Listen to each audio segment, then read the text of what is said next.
Chiroqni o'chiringlar demas, chiroqni hammasini. O'chiringlar, qop-qorong'i qilinglar xonani. Meni ko'ryapsizlarmi? Men ham ko'rmayapman sizlarni. Yoqing endi. Mana shu chiroqlar yurtimizning ulamolari, ustozlar, ilm ahllari.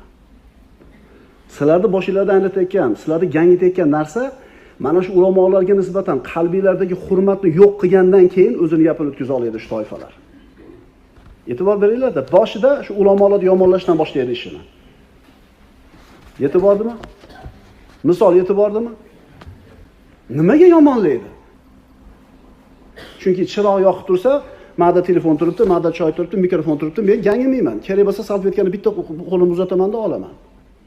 Agar o'chib bo'lsa paypaslashim kerak. Piyola non torib yuboraman, mikrofon tushib ketadi.